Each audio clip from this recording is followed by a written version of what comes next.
Magingay tayong lahat para kay JM Lopez. Ang mga effective funny lines ngayong 2024. Yan ang nakapaloob sa content natin ngayon. Pero bago yon, iniimbitahan kita na i-like ang video na to bilang suporta at mag-follow at subscribe sa ating Facebook page at YouTube channel. Kamakailan nga ay nag-upload tayo ng content patungkol sa mga solidong ender lines ng mga battle MC. Pero syempre kung mayroong mga solidong bara, hindi pwedeng mawala ang mga classic na jokes. Kaya naman tara at ating panoorin ang mga nakakatawang linya ngayong 2024. At ang una sa ating listahan, ang kaka-upload lang na battle ni Sinyo at Shernan. Bukod sa pagiging number 1 at number 2 most viewed battle MC sa buong mundo, ay kilala rin si Shernan at Sinyo bilang mahusay na joker sa liga. At sa naging tapatan nila ay hindi nila binigo ang mga nanonood dahil sobrang naging classic ang laban. Sir, baka naman. Putang ina, binigyan ako, baka naman.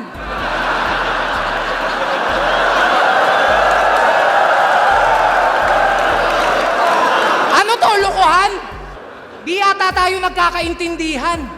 Di ko yan gustong kalaban. Hinihingi ko, veterano. All gods, binigyan mo ako, batikan.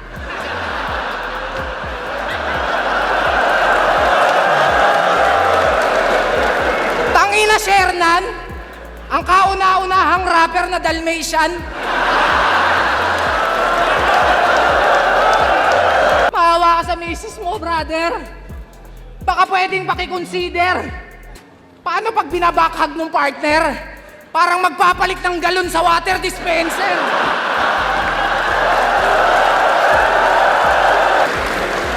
Pag niyayakap daw ako ng asawa ko, pag ganon, parang nagpapalit ng galon. Ano ba naman yan? Mamaya pag niyakap ka ni B, sabihin niya, totoo ba yung mga sinabi ni Shernan?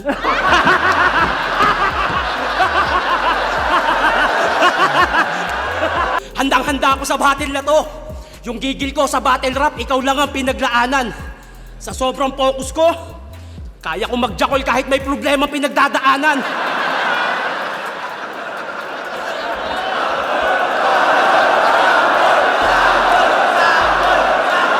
Isa pang pangmalakasang funny lines ay yung ginawang flick G bars ni Tipsy D kontra kay Batang Rebelde. Solido yung pagkakabuo ng storytelling tapos kada two-liner ay pumapasok yung punchline. Ipinakita ni Tipsy dito na flexible pa rin siya kahit matagal itong nagpahinga.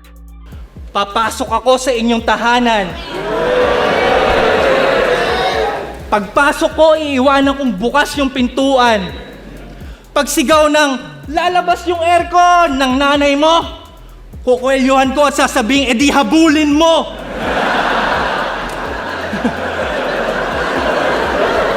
Tapos ako'y magmamano sa iyong lola. Hahainan ko siya ng tinola na sa panabong ng tatay mo yari. Unang higop, las-las bunganga, di ko inalis yung tare. At yung lolo mo na may asthma, hirap sa paghinga, kinulong ko sa aparador. Hanggang sa may narinig akong sumisigaw na galit, umuwi na pala yung tatay mong kargador. Sabi niya, hoy, ano ba kayo? Nasaan ba yung nanay nyo? Ba't nagpapasok kayo dito ng ex-con? Kinuwelyuhan ko siya at sinabing wala, umalis, hinabol yung aircon. Tangina ang gulo sa bahay nyo. Pero kahit ano bang plano meron ka, slack mo na to boy, malabo kang maging banta. Wala akong pakialam kung sino ka pang Poncio Pilatong diamante sa underground. Kayang-kaya kita isanla! Ang ino mo, sumagaling kita sa tanggunti. Kung ako, sumobra lang yung baba na tumubo. Si Aser yung ilong, sa baba na lang tumubo. Tapos kala mo kung sinong lalim-lalima na battle rapper? Nalulunod naman agad pag umiinom sa battle water. Tangina. Isa rin sa panggulat moments ay yung ginawa ni Cripply kontra kay Fruz. Grabe yung ipinakita niyang effort dito. Nagpakalbo pa talaga siya para mas maging effective yung pagkakadeliver ng linya. At hindi naman nasayang yon dahil naging maganda ang kinalabasan. Sobrang lap trip ng Tupac, tubugoy na koy-koy na linya. Iba dating kutol, iba si Cripply pag bumungad. Laging may bagong pakulo, parang pagbabarista inatupag. Di mahulaan bawat sulat, laging may crowd kapag naggulat. Kaya si Snoop Dogg ay no match, ngayong natapat siya kitupak.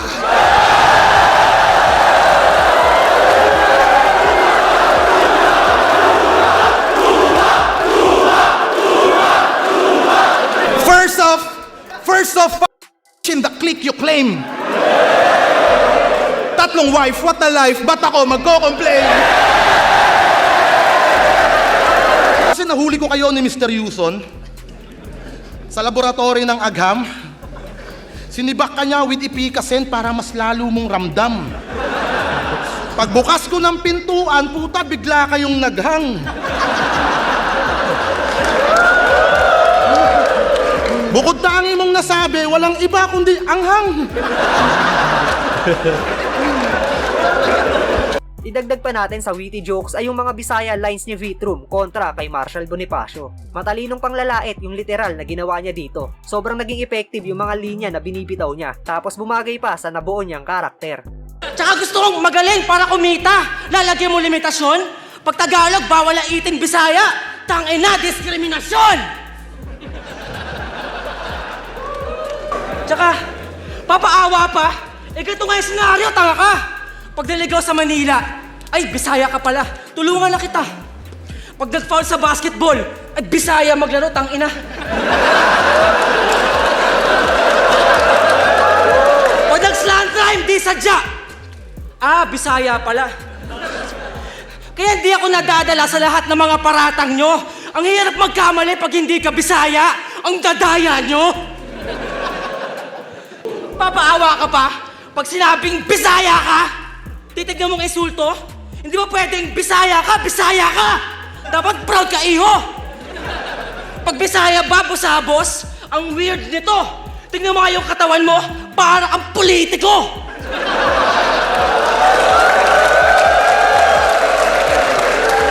Para kang mayor na may illegal na payroll.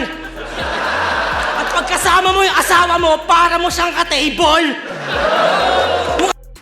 Style clash yung naging laban ni Jonas at Plasma. Horrorcore kontra sa jokes, yan ang naging takbo ng battle. Pero kita na sa kabuuan ng laban ay mas lumamang yung pagiging komedyante ni Jonas at mas nangibabaw yung mga pamatay niyang jokes. Sobrang kulit talaga mag-isip ni Kuya Jojo at napakalawak ng imahinasyon.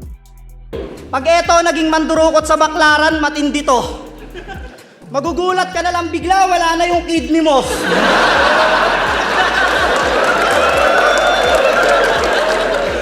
Ang pangit mo siguro ka, banding. Yung tipong nag-iinuman kayong magkakagrupo, ang saya nyong nagkukwentuhan, bigla siyang magbabagsak ng ulo. Tapos kung makapagkwento kay Ninong Benji with action pa talaga, may nagalaw daw siya nung Valentine's Day, savings niya pala.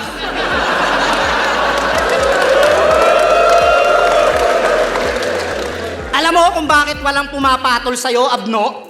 Pag nanligaw ka, bulaklak dalhin mo, wag bungo.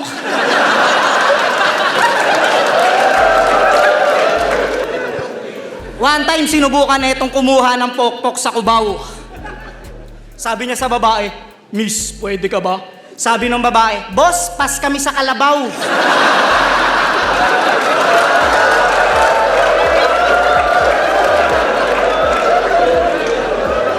Kita mo? Pati babaeng bayaran, ayaw kang tanggapin. Ikaw pa babayaran ng babae, wag mo lang siyang galawin.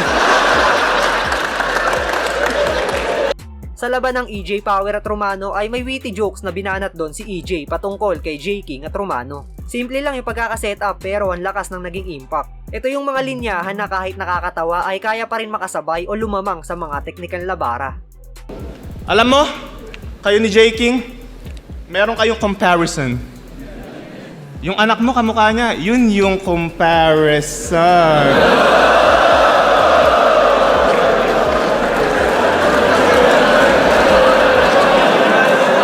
Pangalan niya pala si Mimak. At siya ay rapper na bobo kasi pinangalan niya Mimak.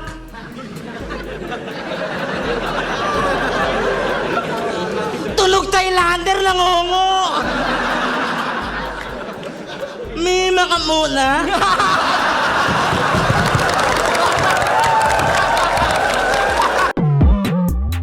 At ayan nga ang mga funny lines ngayong 2024. Syempre hindi pa tapos ang taon at marami pang mga paparating na battles kaya asahan nyo na gagawin pa natin ito ng part 2. At yun, hanggang dito na lang yung video natin mga tol. Salamat palagi sa walang sawang pagsuporta.